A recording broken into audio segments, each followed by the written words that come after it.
Kurumjari. Adom Ningbiba si morning analysis Northeast window gi ayu kuding sinokchaba program adoni ngasigi infana phone kiba pause singi khana nebugi damakta akhoi study oda lengchin dun library ba oza ahama makta da ma'am sakar charamge oza Dr. YENGKOKPAM DHAKESHWAR author and columnist oza bo hanu makta da Northeast window gi maike ti taram nokchari oza ngasi infana phone kiba pause singi ahama da ai headline samdong pathok charamge mar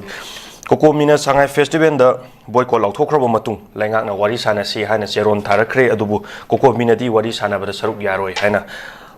phongdorak li amade oza khoi Sangai Festival asi chahi ani hena leplu matung tak chaliba chahi asida Sangai Festival pangthokani haina hojik siliba langiba sem sariba mayam asi khoi gi relief camp da leiriba IDV singi oiba awat apa wena mekhapiram bataragadi aduki matikana gani amadi praja singna ju hene apenbo oigani haibagi choba kholom chulauri amadi koi festival tawi haiduna chu khoi irang asi loiba nate national highway khoi fauna chatpa yadri amadi hojik se buffer zone kyam su leiri adu marak sida charak asida khoi Sangai festival tawgani haina khoi imfan mayon da siliba asi khoi mamingtagi oina Sangai gi mingda oina langbagi program omda oina chatle haibagi achowa khola amsu praja dagi lai ojamasi la lojungai cherak sida khoi sum festival ma pangthorok pasi khoi pangthok taba yamak yabidabra natraga sida thadariba sel mayam se khoi relief camp da leriba IDP singi hojik mafi ni suna setna lanjenar khraba IDP singi mafamda khoi Sangai festival na thadariba budget asi moigi awara pa do ina thada biram bataragadi IDP singi thamoi da kadi phawgani amadi praja na apin basu oi bigadra haibda hanokta da gi motham bioja Hanokta da Northeast window television gi ayuki news analysis miang tabi puno pu ko kurumjari ngasi su khoi gi lalo ba loop amana ko manipur ki Sangai festival si protest to boy ni yang da pungdo poina general strike lauthok tana mi bazar nungjar tak tak tana amata phamna de en tangkun mathoi da su hojik lai basi Kokomina maroi ba thodang loraga tangkun mathoi da su khoi gi Sangai festival hobo numita Sangai festival si boycott to buga loinana atopa isai sana tawriba sintha du lepiraga madu yaning de have protest to view aduga at the same time lekai da su madu gi wakat mafam setha view haidana amiyam da appeal tawri aduga nakan amorom dana Chief Secretary Manipur na Sangai festival na pung phana saru ya biu na appeal tawri ko masi yam akan ba tak war haitare ko balance ti ama masi yam na luba situation ama lae lai ba posi mamang da koi isamak su sigi kano side channel side da Sangai festival ki medicine de merista ai dialogue madu dai saru yaraga yausiki dada aikoina thambasi masi tangai phadana Sangai festival to matam du yam sange ko yam sangna id ma horakpagi id wakhan khan horku matam adaida IDP singna kaina protest to bo khot pa kedo wala ko matam kharaga horku matam adaida ni dada aikoina thambasi government na stakeholder mayam singa se phajana decision confirm to dringai matam dane bu ko stakeholder mayam singsi phajana convince tawraga magi leribe stance tu lepna dringai da madugi potu amicable solution on purukna ba madu thau paikhat piu haidana akoi yam phajana madu panelist kuding makna tawbu tawrosu tawbu tawdasu phajana madu da government na adu thau paikhat piu haidana adugi stance ama khoi proposal ama proposition ama khoi thamme bu ko aduga hojik laiba issue sina boycott lautho matungda wari sasena kobune ba stance ama lekhra matungda adudi yam ten gre matam se ko to left oire ba ko government na tawningi ba thabak tu aikoina loimak negative perspective te gi yengba yadaba area su leigani moigi leriba normal si hanjalle haidana haina bagi na the economic ki kari gi mari return nam haitare ko mase thadariba invest Sangai festival manga tawriba singi profit loi leikhra bane ko aidi po adu hojik leriba lanjena marak sidaida mayam gi leriba manipur gi tangdu leitai marak sidaida aikoina mamang de even ningon sako bo koi lepure ko adu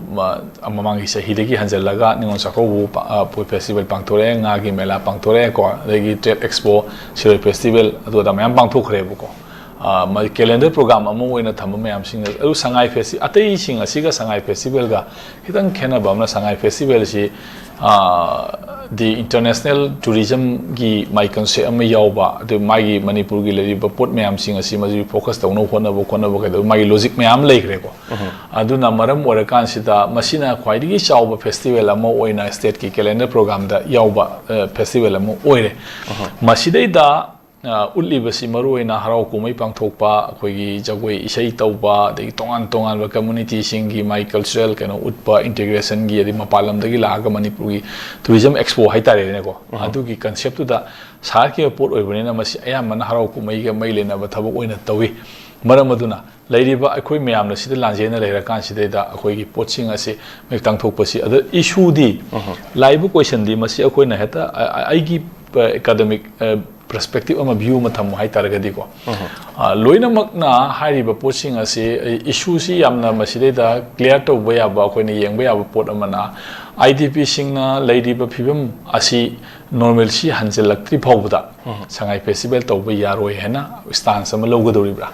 madu gi stance loba taragadi sahi kya to ba yaroi haba issue ma tholok pa yai ba ko adagi di hariba potsing ase adu madugi potu adu manipur da completely normal si hanjalak pai sei kya sangadori adu sei du sangri bo sangai festival to bu yaroi haina lariba cso singna lariba myam sing stance ma lobra marak ta kamaina yam lu pot ne bo ko yam de handaki sibudi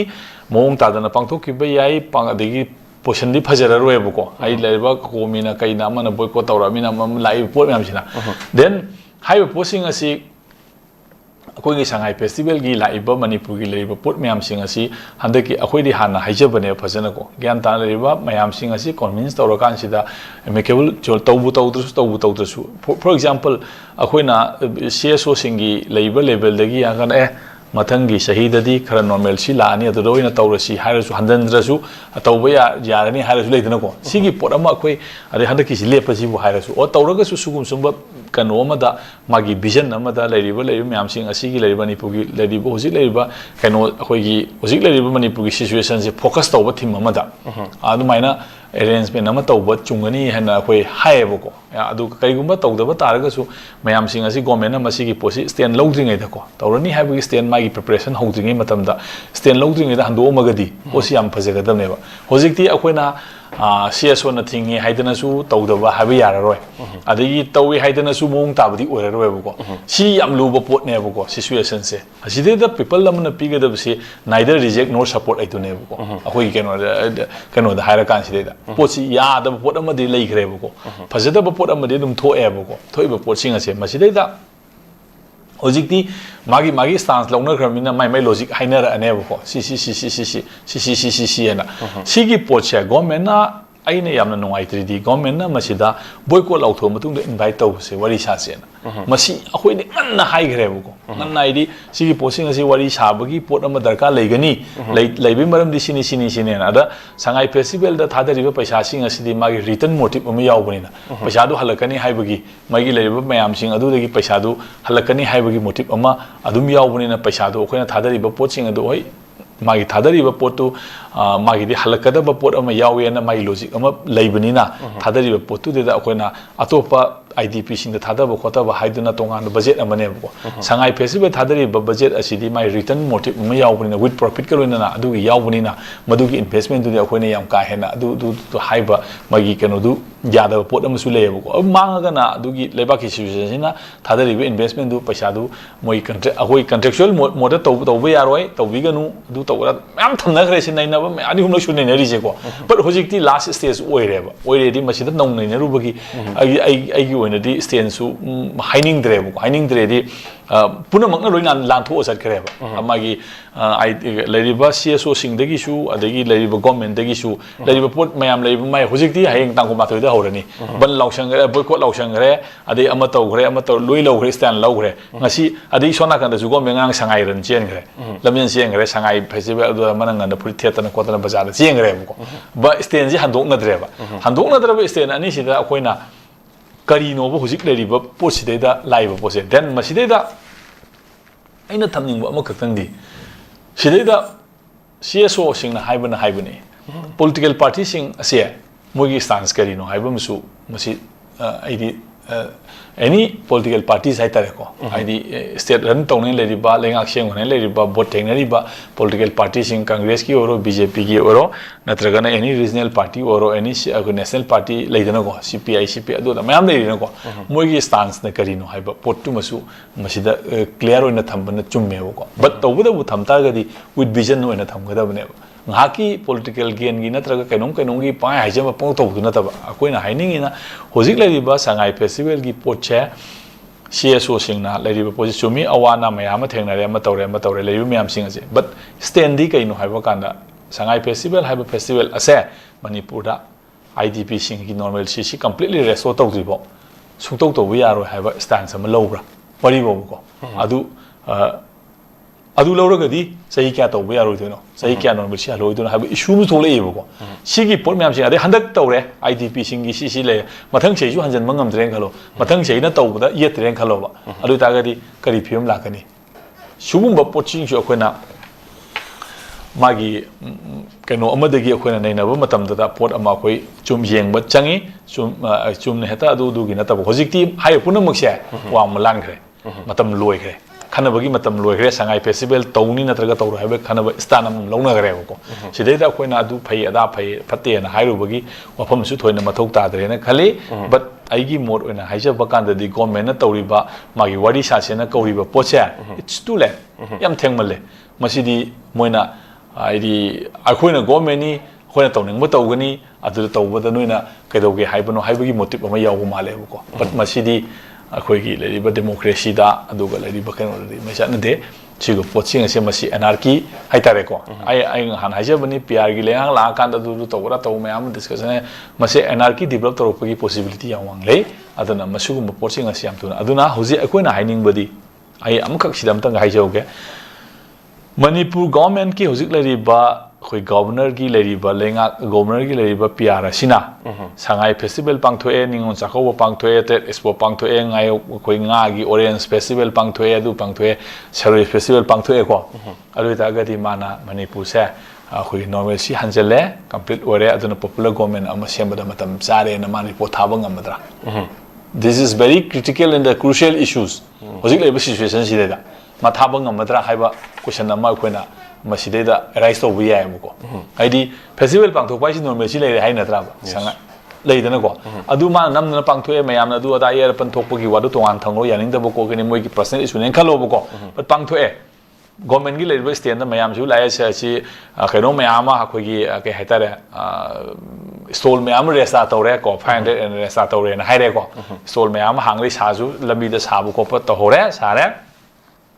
सिना मरम मुरकान सिदा मागी report सिदा मणिपुर द लेरिबा हानगी calendar programme सिंग असे खोइ लोइना मेंटेन तवंगा मैप संगाई फेस्टिवल पांगथोए सिलोय फेस्टिवल पांगथोए निंगो जागौ तौरे एनी क्रिसमस ईद लेदन को फेस्टिवल मयाम तौरे अदगी लोइमु मयाम सिंग से हरा हराउ लेरे अदगी अदु तौरे अदुना हजिक लेबा मणिपुर से खोइगी नॉर्मल सी अदु हंजले अदु नॉर्मल सी लेरगदी खोइगी पियासी मखासाना सांगथोय मतम ओइद्रे अदुना मसी गवर्नमेंट अमा स्टेट खोइगी केनोदगी पॉपुलर गवर्नमेंट अमा सेमननबा रिकमेंड तौरे हना गवर्नमेंट ना मसी होम मिनिस्ट्री दा रिपोर्ट थाबा ngमदरा हाइबा इशू अमा आई होजि क्वेश्चन मसी रेस तौनिंगेबो को मसी मा आई मयाम दा हाइजनिंगी अदु इतागदी लेइबा पोसिंग असे अखोइ हेक्टा आई गवर्नमेंट पाइरे ता आई अदु तौरे ना यामना मागी केनोदु मागी फ्यूचरिस्टिक केनो मा यावदो मोंगदा स्टांस प्रो लोगुसे मसीदी आईदी तौहनजनिंग देबो को अदु अखोइ लोइबक डायलॉग की थ्रू दा सेटल तौगदबने डायलॉग यावदना सेटल तौसे हाबो यारो सी डायलॉग शो यावद्रे और गम डायलॉग सी करा इनिशिएट तौगदबनो गवर्नमेंट ने से अखोइ समना हाका कोकोमिना संगाई फेस्टिवल तौबो यारोए बॉयकॉट तौरी अदुना मसीगी मरमदो वरी साजेगे ना कोइना चीफ मिनिस्टर दा सीएस दा ना गवर्नर सी थागदरा सुगुम्बा स्थान अमा लाए मोइसे लेबाकी थबक तौबनी मियांगी थबक समनिनबनी अदु तागदी सी इरांग सी कमाय तौनी लेरी कोकोमी लेरी यूसीएम अमुको फोक्स नुंग अदु अदा सिंगी मयाम लेदनको सिंग द बेस्ट तौ ऑर्गेनाइजेशन सु मयाम लेद सी मयाम सिंग सी मणिपुर खितंग आईडी पॉपुलर ओइना खना तौ मयाम सिंग सी कौर कान सी एसमाइना अखोइना गवर्नमेंट थारी पांदम सी सिनी कोइन थादु इन्वेस्टमेंट सिनी रिटर्न सुमाइ लाकने ना खाली सुमोंग द प्लान तौनी सी मयाम सपोर्ट तौबियु आईडीपी सिंग लेबा मयाम सिंग सी स्पेस न सुमाइना थम्मी खोली अदु अदा हाइबन सिंगबा अदिगी हंडक की तौरी संगाई फेस्टिवल से कंट्रेक्चुअल मोटिव्स नते अदिगी ꯑꯩꯈꯣꯏꯅ ꯄꯥꯝꯕ ꯂꯝꯕꯤꯅ ꯁꯤꯅꯤ ꯁꯤꯒꯤ ꯋꯥꯔꯤꯁꯤꯡ ꯑꯁꯤ ꯁꯨꯃꯥꯏꯅ ꯉꯁꯤꯗꯒꯤ ꯊꯥ ꯃꯈꯥꯏ ꯑꯃꯒꯤ ꯃꯃꯥꯡꯗ ꯁꯤꯒꯤ ꯏꯅꯤꯁꯤꯌꯦꯁꯟꯁꯤ ꯂꯧꯕꯤꯕ ꯀꯩꯗꯧꯒꯦꯕ ꯒꯣꯔꯃꯦꯟꯅ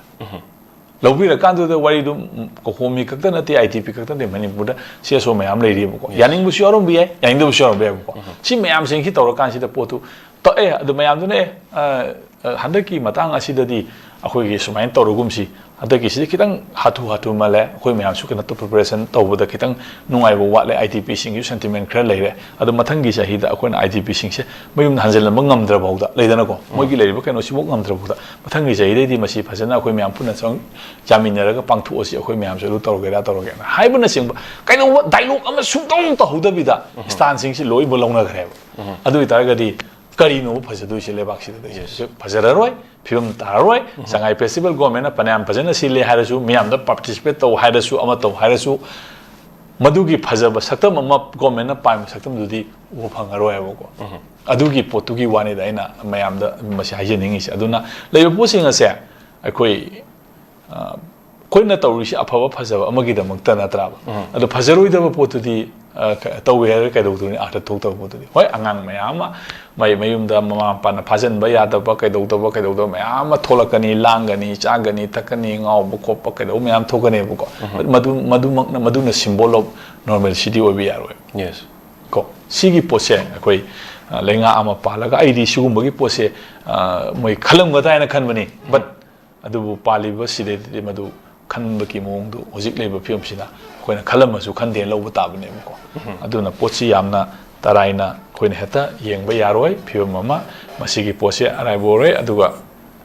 ꯂꯩꯔꯤꯕ ꯃꯌꯥꯝꯁꯤꯡ ꯑꯁꯦ ꯑꯩ ꯍꯥꯏꯁꯦ CSOꯒꯤꯁꯨ ꯃꯉꯥꯏꯔꯦ ꯑꯃꯒꯤꯁꯨ ꯃꯉꯥꯏꯔꯦ ꯍꯧꯖꯤꯛ ꯂꯩꯔꯤꯕ ꯄꯣꯠꯁꯤꯡ ꯑꯁꯦ ꯐꯖꯕ ꯑꯃꯠꯇ ꯑꯣꯏꯔꯔꯣꯏ ꯐꯖꯗ꯭ꯔꯦ ꯍꯥꯏꯕ ꯄꯣꯠꯇꯨꯅꯦꯕ ꯍꯧꯖꯤꯛ ꯊꯣꯛꯀꯗꯧꯔꯤꯕ ꯄꯣꯠꯁꯤ ꯑꯁꯤ ꯑꯗꯨꯅ ꯁꯤꯗꯩꯗ ꯑꯩꯈꯣꯏ ꯗꯤꯁꯤꯖꯟ ꯄꯤꯕꯁꯤ ꯌꯥꯝ ꯂꯨꯏ ꯑꯗꯨꯅ ꯄ꯭ꯔꯖꯥꯒꯤ ꯁꯥꯏꯠꯇꯒꯤꯗꯤ ꯃꯁꯤ ꯅꯥꯏꯗꯔ ꯁꯄꯣꯔꯠ ꯅꯣ ꯔꯤꯖꯦꯛ ꯍꯥꯏꯗꯨꯅꯦꯕ ꯇꯧꯗꯣꯏꯕ ꯄꯣꯠꯁꯦ ꯍꯥꯏꯗꯤ ꯁꯄꯣꯔꯠꯁꯨ ꯇꯧꯗꯦ ꯔꯤꯖꯦꯛꯁꯨ ꯇꯧꯗꯦ ꯍꯥꯏꯕ ꯄꯣꯠꯇꯨꯅꯦꯕ ꯍꯥꯏꯗꯤ ꯀꯔꯤꯅꯣꯕ ꯍꯧꯖꯤꯛ ꯂꯩꯔꯤꯕ ꯁ꯭ꯇꯥꯟꯁꯤꯗ ꯑꯩꯈꯣꯏꯅ ꯉꯥꯡꯒꯗꯧꯔꯤꯕ ꯄꯣꯠꯁꯦꯀꯣ ꯑꯗꯨꯅ ꯄꯣꯠꯁꯦ ꯒꯣꯔꯃꯦꯟꯅ ꯃꯁꯤ ꯃꯇꯝ ꯆꯥꯅ ꯃꯥꯒꯤ ꯇꯧꯒꯗꯕ ꯊꯕꯛꯁꯤꯡ ꯂꯧꯈꯠꯂꯝꯃꯒꯗꯤ ꯄꯣꯠꯁꯤꯡ ꯑꯁꯤꯒꯤ ꯐꯤꯕꯝꯁꯦ ꯉꯁꯤꯒꯤ ꯂꯩꯔꯤꯕ ꯐꯤꯕꯝꯁꯤ ꯑꯣꯏꯔꯝꯗꯕ ꯌꯥꯏ ꯑꯗꯨ ꯍꯧꯈ꯭ꯔꯦ ꯇꯧꯈ꯭ꯔꯦ ꯑꯗꯨ ꯃꯇꯨꯡꯗ ꯀꯣ ꯁꯤꯒꯤ ꯃꯇꯨꯡꯗ ꯁꯉꯥꯏ ꯐꯦꯁꯇꯤꯚꯦꯜ ꯂꯣꯏꯔꯕ ꯃꯇꯨꯡꯗ ꯑꯩꯗꯤ CSOꯒꯤ ꯂꯩꯔꯤꯕ ꯃꯌꯥꯝꯁꯤꯡ ꯑꯁꯦ ꯄꯨꯟꯅ ꯂꯩꯔꯤꯕ ꯇꯨꯡꯗ ꯂꯥꯛꯀꯗꯕ ꯋꯥꯐꯝ ꯑꯃꯒꯤꯗꯃꯛꯇ ꯃꯗꯨ ꯈꯟꯅꯕ ꯆꯨꯝꯃꯤ ꯍꯥꯏꯅ ꯑꯩꯗꯤ ꯁꯨꯃꯥꯏꯅ ꯊꯝꯖꯒꯦ ꯌꯥꯝꯅ ꯐꯖꯕ ꯋꯥꯐꯝꯅꯤ ꯑꯣꯖꯥꯅ ꯊꯝꯕꯤꯔꯤꯕ ꯋꯥꯐꯝ ꯑꯁꯤ ꯑꯩꯈꯣꯏ ꯊꯕꯛꯁꯦ ꯇꯧꯗ꯭ꯔꯤꯉꯩꯗ ꯍꯥꯟꯅ ꯃꯥꯡꯖꯧꯅꯅ ꯑꯩꯈꯣꯏ ꯀꯃꯤꯇꯤ ꯑꯃ ꯁꯦꯝꯃꯒ ꯑꯩꯈꯣꯏ ꯂꯩꯔꯤꯕ CSOꯁꯤꯡ ꯑꯃꯗꯤ ꯄꯥꯏꯔꯤꯕ ꯂꯩꯉꯥꯛꯀꯤ ꯃꯄꯤ ꯃꯄꯥ ꯑꯣꯏꯕꯁꯤꯡꯒ ꯑꯃꯨꯛꯇꯪ ꯄꯨꯟꯖꯟꯅꯔꯒ ꯁꯤ ꯇꯧꯔꯒꯗꯤ ꯁꯨꯃꯥꯏꯅ ꯂꯥꯛꯄ ꯌꯥꯏ ꯃꯦꯔꯤꯠ ꯑꯣꯔ ꯗꯤꯃꯦꯔꯤꯠꯇꯣ ꯃꯌꯥꯝ ꯄꯨꯟꯅ ꯈꯪꯃꯤꯟꯅꯍꯧꯔꯒꯗꯤ ꯇꯥꯟꯅꯃꯤꯟꯅꯔꯝꯃꯒꯗꯤ ꯑꯁꯤꯒꯨꯝꯕꯒꯤ ꯀꯟꯐ꯭ꯂꯤꯛꯁꯦ ꯊꯣꯛꯑꯣꯏ ꯍꯥꯏꯖꯕꯗꯨꯅꯤ ꯑꯣꯖꯥꯁꯨ ꯑꯣꯖꯥ ꯁꯤꯒꯤ ꯁꯄ꯭ꯂꯤꯃꯦꯟ ꯑꯣꯏꯅ ꯑꯩ ꯑꯃꯇꯪ ꯑꯣꯖꯥꯗ ꯑꯩ ꯊꯝꯖꯔꯝꯒꯦ ꯃꯔꯝꯗꯤ ꯐꯦꯁꯇꯤꯚꯦꯜ ꯑꯃ ꯊꯣꯛꯂꯛꯄ ꯍꯥꯏꯕꯁꯤ ꯑꯩꯈꯣꯏꯒꯤ ꯐꯤꯔꯣꯟ ꯑꯍꯟꯕ ꯁꯦꯠꯂꯒ ꯐꯤꯔꯣꯟ ꯐꯖꯕ ꯁꯦꯠꯂꯒ ꯃꯧꯔꯒ ꯑꯩꯈꯣꯏ ꯌꯦꯡꯕ ꯆꯠꯅꯤꯡꯉꯤꯕ ꯉꯥꯛꯇꯅꯤ ꯇꯧꯕꯇꯕꯨ ꯑꯩꯈꯣꯏ ITPꯁꯤꯡꯗ ꯂꯩꯔꯤꯕꯒꯤ ꯊꯦꯡꯅꯔꯤꯕ ꯍꯧꯖꯤꯛ ꯑꯋꯥꯕꯁꯦ ꯌꯥꯝ ꯁꯦꯡꯅ ꯍꯥꯏꯔꯕꯗ ꯑꯩꯈꯣꯏ ꯍꯧꯈꯤꯕ ꯊꯥ ꯈꯔꯗ ITPꯒꯤ ꯂꯩꯐꯝ ꯂꯩꯔꯤꯕ ꯖꯒꯥꯁꯤꯡꯁꯤꯗ ꯑꯩꯈꯣꯏ ꯄꯦꯜꯂꯛꯇꯕꯒꯤ ꯑꯅꯥ ꯂꯥꯏꯌꯦꯡ ꯍꯤꯗꯥꯛ ꯂꯩꯕ ꯉꯝꯃꯛꯇꯕꯒꯤ ꯋꯥꯈꯜ ꯗꯤꯄ꯭ꯔꯦꯁꯟ ꯍꯦꯜꯂꯛꯄꯒꯤ ꯑꯩꯈꯣꯏ ꯃꯁꯥ ꯃꯊꯟꯇ ꯑꯩꯈꯣꯏ ꯁꯨꯁꯥꯏꯠ ꯇꯧꯔꯒ ꯁꯤꯕꯁꯦ ꯌꯥꯝ ꯌꯥꯎꯈ꯭ꯔꯦ ꯑꯣꯖꯥ ꯑꯗꯨꯕꯨ ꯍꯟꯗꯛꯀꯤ ꯁꯉꯥꯏ ꯐꯦꯁꯇꯤꯚꯦꯜ ꯃꯅꯨꯡꯁꯤꯗ ꯑꯩꯈꯣꯏ ꯌꯥꯝ ꯅꯛꯅ ꯐꯦꯁꯇꯤꯚꯦꯜ ꯇꯧꯔꯤꯕꯁꯤꯒꯤ ꯍꯦꯛ ꯅꯥꯀꯟ ꯑꯣꯄꯣꯖꯤꯠ ꯍꯥꯏꯖꯕ ꯇꯥꯔꯦ ꯁꯤꯗꯁꯨ ꯑꯩꯈꯣꯏ ITPꯁꯤꯡꯒꯤ ꯔꯤꯂꯤꯐ ꯀꯦꯝꯞ ꯍꯥꯡꯖꯔꯤ ꯕꯠ ꯃꯁꯤꯗ ꯋꯥꯈꯜ ꯐꯥꯊꯕ ꯉꯝꯗꯗꯅ ꯀꯨꯝꯍꯩ ꯍꯔꯥꯎ ꯊꯣꯛꯂꯛꯄ ꯃꯇꯝꯗ ꯍꯥꯟꯅꯒꯤ ꯍꯧꯈꯤꯕ ꯏꯃꯨꯡ ꯃꯅꯨꯡ ꯆꯥꯃꯤꯟ ꯊꯛꯃꯤꯟꯅꯕ ꯆꯠꯃꯤꯟꯅꯈꯤꯕ ꯃꯌꯥꯝꯗꯨ ꯅꯤꯡꯁꯤꯡꯉꯛꯄ ꯃꯇꯝꯗ ꯍꯧꯖꯤꯛ ꯂꯩꯔꯤꯕ ꯁꯤꯆꯨꯋꯦꯁꯟꯁꯤꯗ ꯑꯩꯈꯣꯏ ꯋꯥꯈꯜ ꯐꯥꯊꯕ ꯉꯝꯗꯗꯅ ꯁꯨꯁꯥꯏꯠ ꯇꯧꯕ ꯌꯥꯎꯔꯛ ꯇꯥꯔꯒꯗꯤ ꯍꯨ ꯏꯁ ꯗ ꯔꯦꯁꯄꯣꯟꯁꯤꯕꯤꯂꯤꯇꯤ ꯃꯁꯤꯒꯤ ꯃꯣꯏꯒꯤ ꯔꯦꯁꯄꯣꯟꯁꯤꯕꯤꯂꯤꯇꯤꯁꯤ ꯀꯅꯥꯅ ꯄꯨꯒꯅꯤ ꯃꯁꯤꯃꯇꯪ ꯊꯝꯕꯤꯔꯝꯃꯨ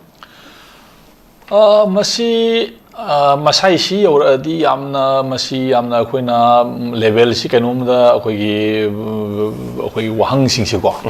ꯑꯗꯨꯒ ꯁꯤꯕ ꯁꯨꯁꯥꯏꯗꯦꯜ ꯇꯦꯟꯗꯦꯟꯁꯤ ꯂꯥꯛꯄ ꯍꯥꯏꯕꯁꯤꯗꯤ ꯃꯤ ꯈꯨꯗꯤꯡꯃꯛꯇ ꯊꯣꯛꯄꯗꯤ ꯑꯣꯏꯔꯣꯏꯕꯀꯣ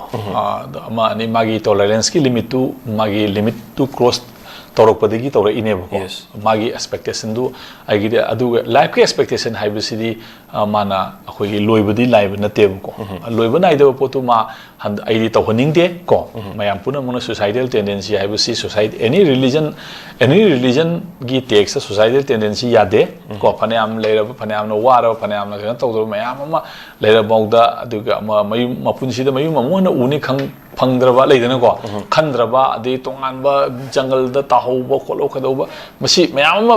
ꯂꯩꯈ꯭ꯔꯦꯕ ꯃꯤꯑꯣꯏꯕꯒꯤ ꯑꯋꯥꯕ ꯍꯥꯏꯕ ꯊꯦꯡꯅꯔꯛꯑꯒꯗꯤꯀꯣ ꯁꯤꯆꯨꯋꯦꯁꯟ ꯑꯃꯁꯤ ꯑꯩꯈꯣꯏ ꯏꯚꯟ IDPꯁꯤꯡꯗ ꯂꯩꯔꯤꯁꯤ ꯐꯤꯕꯝ ꯐꯠꯇꯦ ꯐꯩ ꯍꯥꯏꯕꯒꯤꯗꯤ ꯅꯠꯇꯦ but ꯃꯣꯏ ꯑꯩꯈꯣꯏꯒꯤ ꯆꯥꯅꯕ ꯆꯤꯟꯖꯥꯛ ꯑꯗꯒꯤ to some extent ꯁꯦꯠꯅꯅꯕ ꯐꯤ ꯂꯩꯐꯝ ꯑꯃ ꯍꯥꯏꯇꯥꯔꯦꯀꯣ ꯄ꯭ꯔꯣꯇꯦꯛꯇꯤꯞ ꯑꯣꯏꯕ ꯑꯦꯔꯤꯌꯥ ꯑꯃ ꯂꯩꯇꯥꯔꯒꯁꯨ ꯃꯣꯏ ꯃꯗꯨꯒꯤ ꯀꯩꯅꯣꯗꯨꯗꯤ ꯍꯧꯖꯤꯛꯐꯥꯎꯒꯤ ꯑꯣꯏꯅ ꯃꯥꯒꯤ ꯅꯣꯔꯃꯦꯜꯁꯨ ꯂꯩꯇꯦ ꯍꯥꯏꯔꯒꯁꯨ ꯃꯗꯨꯒꯤ ꯄꯣꯠꯇꯨ ꯄꯤꯔꯒ ꯂꯩꯔꯤꯕꯅꯤꯅ ꯑꯗꯨꯗꯒꯤ ꯍꯦꯟꯕ ꯑꯦꯛꯁꯄꯦꯛꯇꯦꯁꯟ ꯑꯃ ꯂꯥꯛꯄ ꯍꯥꯏꯕꯗꯨꯗꯤ ꯑꯩꯈꯣꯏ ꯃꯌꯥꯝ ꯄꯨꯟꯅ ꯍꯣꯠꯅꯃꯤꯟꯅꯔꯤꯗꯅꯀꯣ ꯑꯗꯨꯐꯥꯎꯇꯤꯗꯤ ꯑꯩꯈꯣꯏ ꯃꯗꯨ ꯇꯣꯂꯔꯦꯠ ꯇꯧꯕ ꯇꯝꯕ ꯇꯥꯕꯅꯤ ꯃꯌꯥꯝ ꯄꯨꯛꯅꯤꯡ ꯐꯥꯗꯔꯒ ꯂꯩꯕ ꯇꯥꯕꯅꯤ ꯃꯁꯤꯗꯩꯗ ꯑꯩꯈꯣꯏꯅ ꯁꯣꯁꯥꯏꯇꯤꯌꯦꯜ ꯇꯦꯟꯗꯦꯟꯁꯤ ꯑꯃ ꯍꯦꯛꯇ ꯎꯠꯂꯛꯑꯒ ꯑꯃ ꯇꯧꯔꯀꯥꯟꯗꯨꯗ ꯃꯗꯨꯅ ꯂꯣꯏꯅꯃꯛ ꯃꯗꯨ ꯂꯣꯏ ꯏꯟꯇꯔꯄ꯭ꯔꯤꯇꯦꯁꯟ ꯂꯣꯏ ꯄꯤꯕꯗꯤ ꯌꯥꯔꯣꯏꯕ ꯃꯔꯝꯗꯤ IDPꯁꯤꯡꯗ ꯂꯩꯕ ꯃꯌꯥꯝ ꯄꯨꯝꯅꯃꯛꯁꯦ ꯁꯉꯥꯏ ꯑꯩꯈꯣꯏꯒꯤ ꯃꯤ ꯈꯔ ꯑꯩꯈꯣꯏꯒꯤ ꯁꯨꯁꯥꯏꯠ ꯇꯧꯕ ꯌꯥꯎꯈ꯭ꯔꯦ but ꯃꯤ ꯂꯣꯏꯅꯃꯛꯇꯤ ꯇꯧꯗꯦꯕꯀꯣ ꯃꯤ ꯂꯣꯏꯅꯃꯛ ꯇꯧꯗꯕꯅꯤꯅ ꯑꯩꯈꯣꯏꯅ ꯁ꯭ꯇꯦꯇꯤꯁꯇꯤꯀꯦꯜ ꯍꯥꯏꯔꯤꯕꯁꯤꯗꯗꯤ ꯁ꯭ꯇꯦꯇꯤꯁꯇꯤꯛꯁ ꯍꯥꯏꯕꯁꯤ ꯌꯥꯝ ꯃꯔꯨ ꯑꯣꯏꯔꯦꯕꯀꯣ ꯁ꯭ꯇꯦꯇꯤꯁꯇꯤꯛꯁ ꯍꯥꯏꯕꯁꯤ ꯃꯥꯒꯤ ꯃꯤ 1,000,000 ꯂꯩꯕ ꯃꯇꯝꯗ ꯃꯤ ꯑꯃꯅ ꯁꯣꯁꯥꯏꯇꯤꯌꯦꯜ ꯇꯦꯟꯗꯦꯟꯁꯤ ꯂꯥꯛꯄ ꯃꯇꯝꯗ ꯃꯤ 1,000,000ꯗꯨꯒꯤ ꯔꯤꯄ꯭ꯔꯖꯦꯟ ꯇꯧꯕ ꯌꯥꯔꯣꯏꯕ ꯅꯨꯡꯉꯥꯏꯇꯕꯗꯤ ꯐꯥꯎꯒꯅꯦꯕꯀꯣ ꯄꯦꯟꯗꯕꯗꯤ ꯐꯥꯎꯏ ꯅꯨꯡꯉꯥꯏꯇꯕꯗꯤ ꯐꯥꯎꯏ but ꯃꯗꯨꯅ ꯍꯦꯛꯇ ꯑꯩꯈꯣꯏꯒꯤ ꯔꯤꯄ꯭ꯔꯖꯦꯟ ꯇꯧꯕꯗꯤ ꯌꯥꯔꯣꯏꯕ ꯑꯦꯛꯖꯤꯁꯇꯦꯟꯁ इज मोर प्रायोरनेब existence हाइबसे सिदे हेन प्रायोरिटी लेबे पोट अमत लेतेबो अदुना existence हाइबसे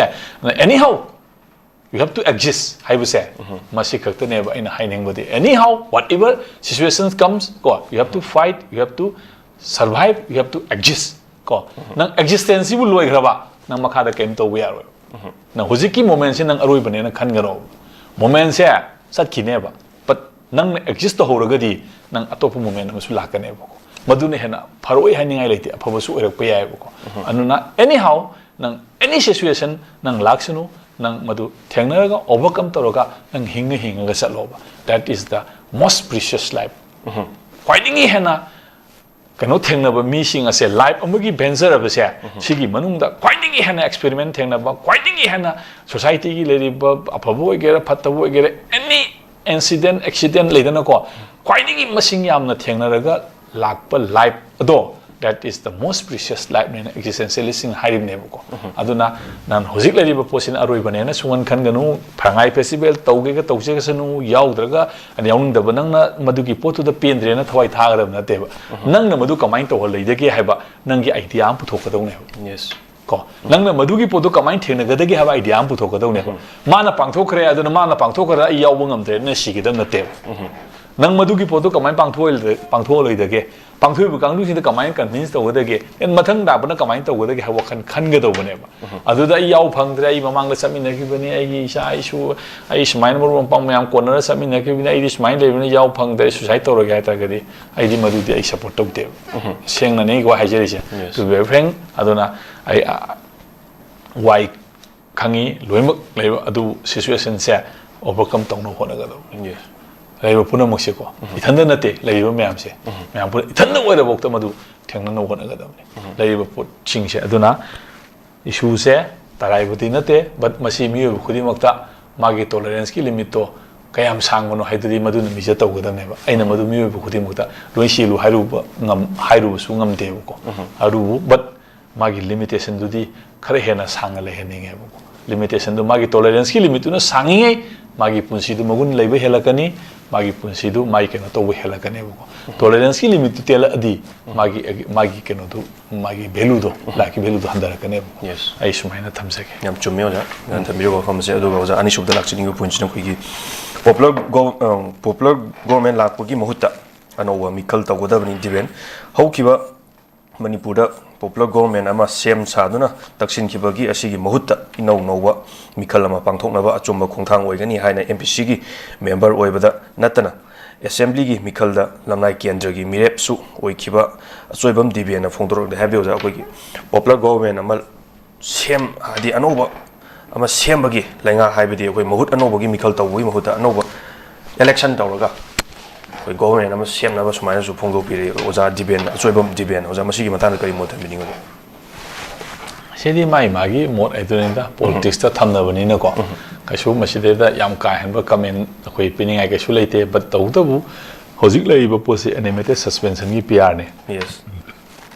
था तरुक तो लोइसंगी बुसु याय अदु सही अमा सांगदोरइसे मोगी कोई पब्लिक की मोमेंटम अमा येंगिनेबको कमाई लेरिकेना इफ कमेंट्स हलकपा यादोइबा ओरगदी असेंबली से डिसॉल्व तौद्रिङैदा हलहनगदोरिनेबा अदु फना यामना हाइरगसु कॉन्स्टिट्यूशन की प्रोविजन दा January February ki tang trom de loire ko adu hojik naksela e hojik November gi thakai henjangre December tha ama leiri January tha ama leiri adu ga hojik ki lemhori ba February gi tha ahum hairesi ko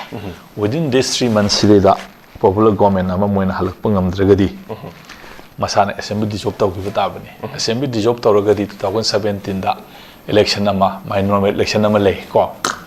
17 da normal election do madu ai han su hai gre lady ba BJP ki lady ba trust deficit se masi sarkar si ma semaga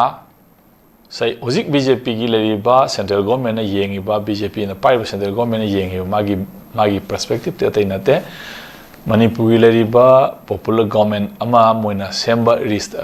khoi reinstall tawre na khalaga semena khalaje buko madu gi semi bu government tuna Telaba sahi amasigi manungda election government sem khari vote to ya ro ba 2017 da vote do so ya ro bu ko marandi magi assembly gi magi novel magi kano mal loiba mal leibani na ko aidi aduga matamdu da popular government ama leibani na law and order gi fiam phatte vote ro have su ya ro ba marandi popular government ama leiba bi law and maintain tong na bagi yare na thamaba pot amane ba stage aduna maram kan hida hojik yengdoi ba issue di sahi amagi manungda khoi Manipur ki people da lagi ba trust deficit se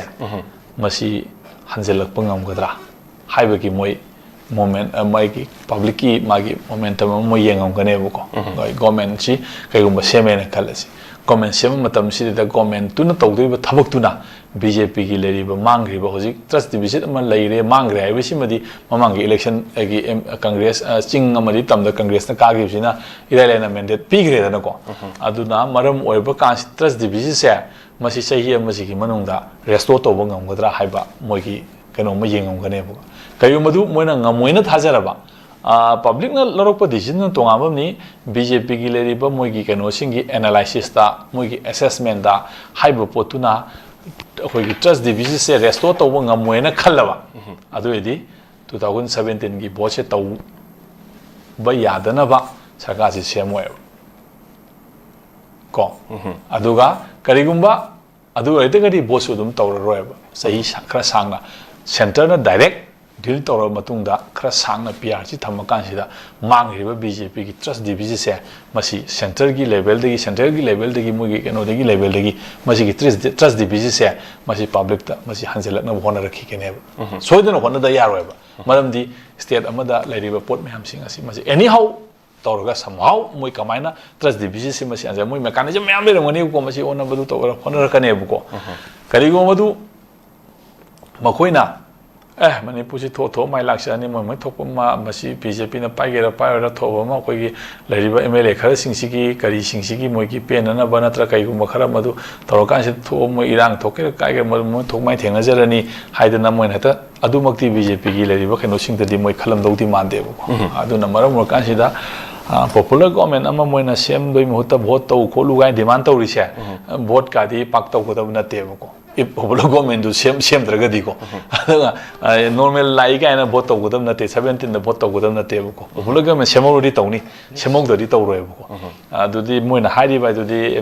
MPCC gi ha du da any political party gi haining bai jo adu di moi gi kano ne haining bo loi hai bi democracy ni but constitution haibam lady law haibam lady lebak si ko congress na pai ju BJP na pai ju lebak tu gi law du makha da pai ge dam lebak constitution makha da pai ge dam ni ko adu dam tanari bo posi constitution du ai pai ge law do ai pai ge hai ta na bai wane bo ko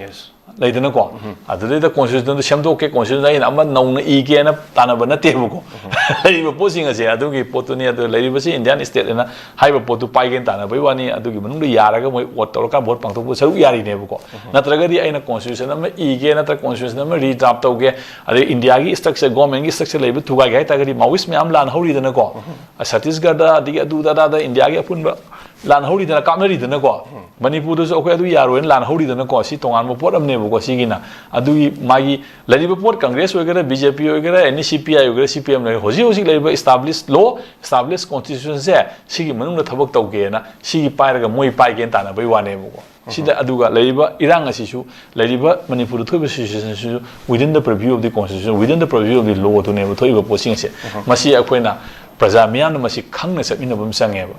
नत्रगदी अखोइना पोसी कांग्रेस ना तौबा BJP ना तौबा अदुना तौबाइना माइ पाई party दुना तौबा नतेबको this is the law of the country this is the law of the constitution तौबा थबो गाक्तनेबको अदु कॉन्स्टिट्यूशन दु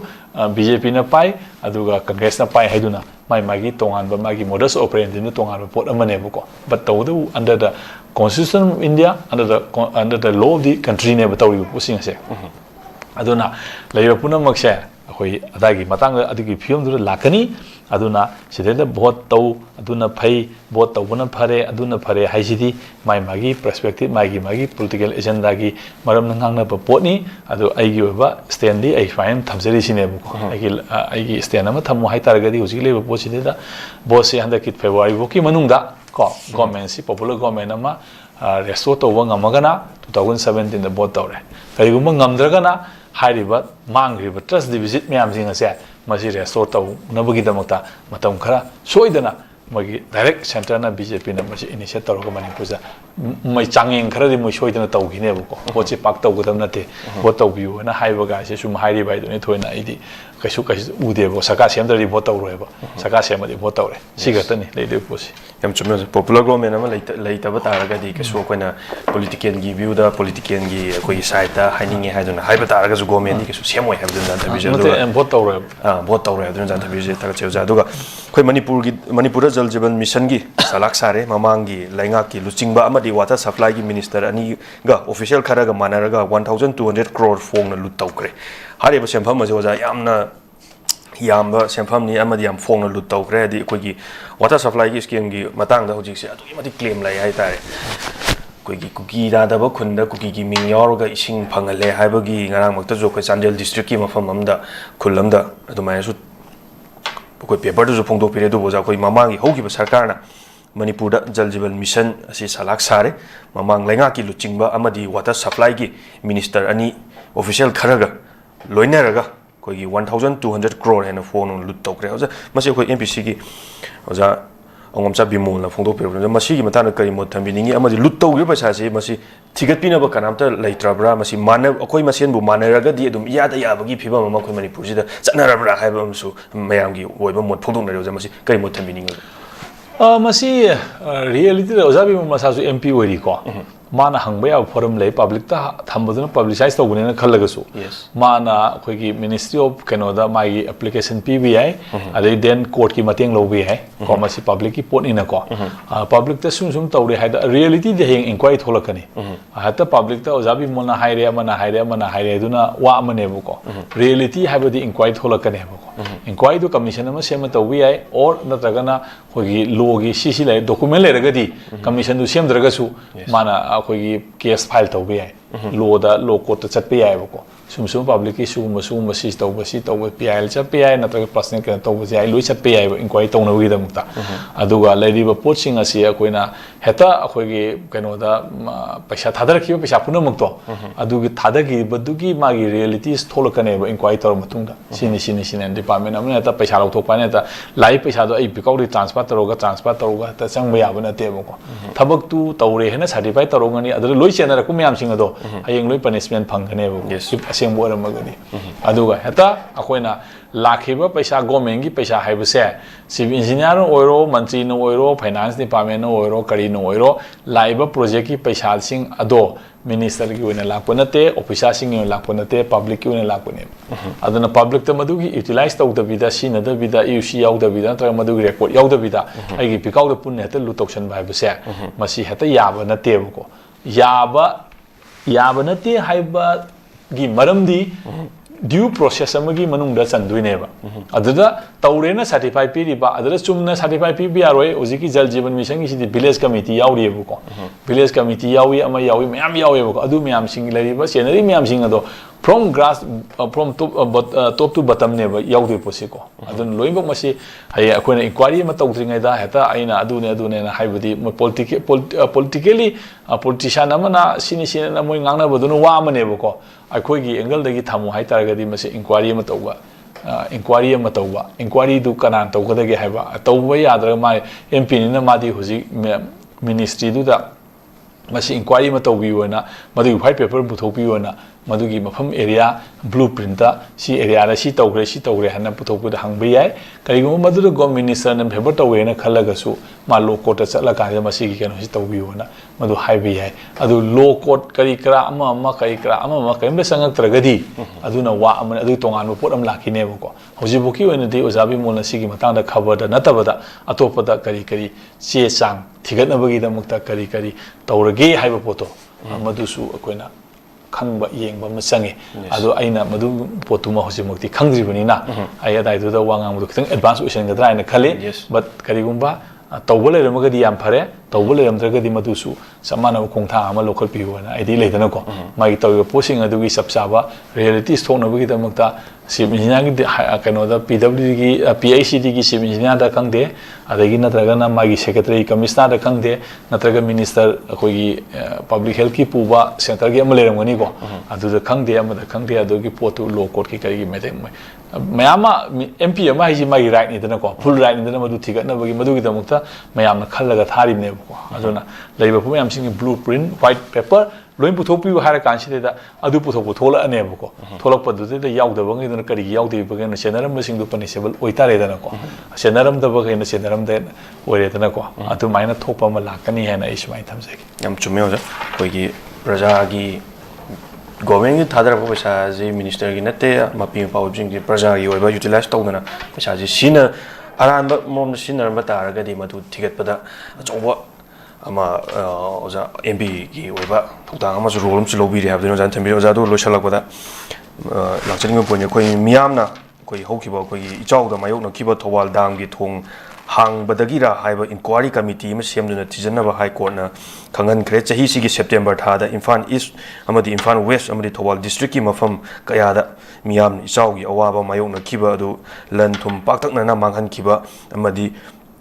अदुगी मतंगदा चीफ सेक्रेटरी ना लुचिंगदुना इंक्वायरी कमिटी में सेमदुना थिगनबा हाई कोर्ट ऑफ मणिपुर ना डायरेक्शन पीख्रे एमपीसी की प्रेसिडेंट ओबिरिबो वांगखेम एसी की एमएलए केमेगा चंद्रनसु PIL की थाग्रे है मसी की मतान करी मोथबीनी मसिदी कोर्ट की वाफम ने को PIL ना अखोना वाय ngang वर सब्जेक्ट जो इशूमसु लेनी अदो मसी कोर्ट ना हाइरामिना मदुगी पोतु इंक्वायरी तौर खंग तारे दनको कइनो कमाइ तनो ऑफिशियल सिंग लाप्स ओगी बरा वारी बो मदुन पोती अम मांगे लौसिंग मयाम अननेसेसरी मयाम मांग्रे बको अदु कराय नोंग तारकपदगी सिंग लाकोनी सिंग दु कराय मतम चाना डाइवर्ट होतबा थिंगौदबा तु मधु इंक्वायरी ला मतुंगदा खंगनी हुजिकी उनदे अखोना मधु सिनी हई पासादना एक्सपर्ट सुनते इंजीनियर सुनते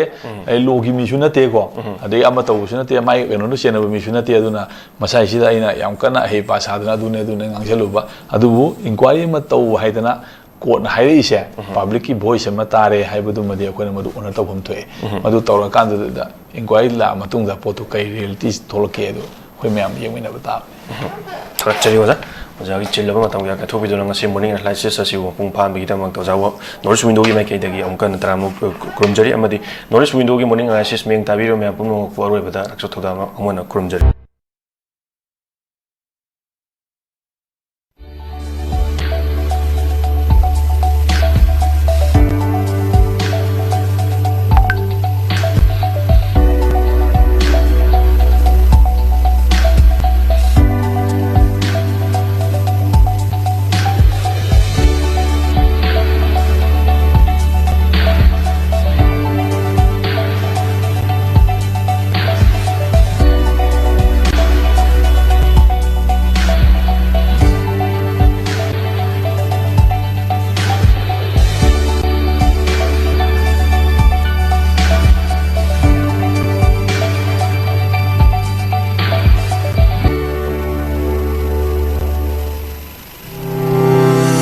Step into a world of endless possibilities with 18 dynamic faculties and 180 plus courses. Unlock your potential with industrial-ready training and placements. SGT University, empowering tomorrow's leaders.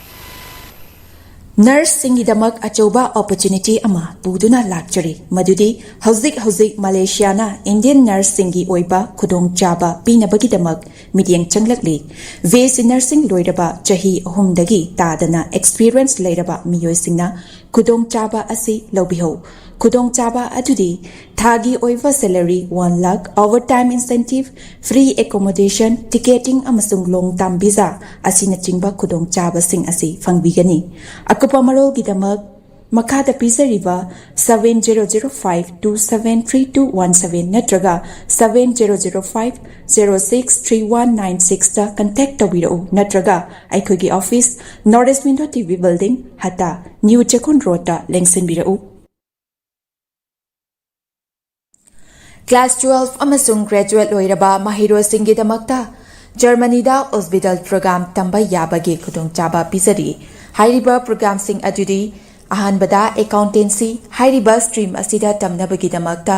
Commerce background ꯂꯩꯕꯒ ꯂꯣꯏꯅꯅ 60% ꯐꯪꯕ ꯑꯣꯏꯒꯗꯕꯅꯤ꯫ ꯑꯅꯤꯁꯨꯕꯗ hotel management ꯍꯥꯏꯔꯤꯕ stream ꯑꯁꯤꯗ ꯇꯝꯅꯕꯒꯤꯗꯃꯛꯇ ꯑꯦꯅꯤ ꯁ꯭ꯇ꯭ꯔꯤꯝꯗ 50% ꯐꯪꯕ ꯑꯣꯏꯒꯗꯕꯅꯤ꯫ ꯑꯍꯨꯝꯁꯨꯕꯗ इलेक्ट्रॉनिक इंजीनियरिंग हाइरिबा स्ट्रीम असिदा तमनबगिदमक्ता फिजिक्स केमिस्ट्री मैथ्स बैकग्राउंड लेबगा लोइनना 60% फंगबा ओइगदबनी। मरीसुबदा मेकाट्रॉनिक इंजीनियरिंग हाइरिबा स्ट्रीम असिदा तमनबगिदमक्ता फिजिक्स केमिस्ट्री मैथ्स बैकग्राउंड लेबगा लोइनना 60% फंगबा ओइगदबनी। मंगासुबदा कंस्ट्रक्शन इंजीनियरिंग हाइरिबा स्ट्रीम असिदा तमनबगिदमक्ता फिजिक्स केमिस्ट्री मैथ्स बैकग्राउंड लेबगा लोइनना 60% फंगबा ओइगदबनी। तरुकसुबदा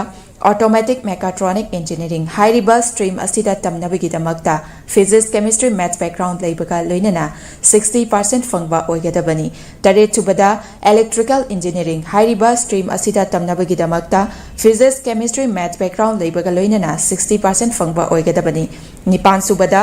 medical technician radiology assistant MTRA तमनबगिदमक्ता एनी स्ट्रीम दा 50% फंगबा ओइगदबनी। मापनसुबदा मेडिकल असिस्टेंट अमसुंग तरासुबदा नर्सिंग हाइरिबसिंग असि तमनबगिदमक्ता 12 नत्रगा ग्रेजुएट लोइरबसिंगना अप्लाई तौबा यागनी। लोइनना हाइरिबा प्रोग्रामसिंग असि तंबा महिरोइसिंगना थागी ओइबा स्टाइपेंड 1,100,000 1 लाख फौबा चही अहुम फंगनी। लोइनना 100% जॉब गारंटी इन जर्मनी दा ओइगनी। लोइनना 100% एजुकेशन लोन सु सपोर्ट तौजगनी। अकुपा मरोगिदमक 7005063196 ता कंटेक्ट तौबिरउ।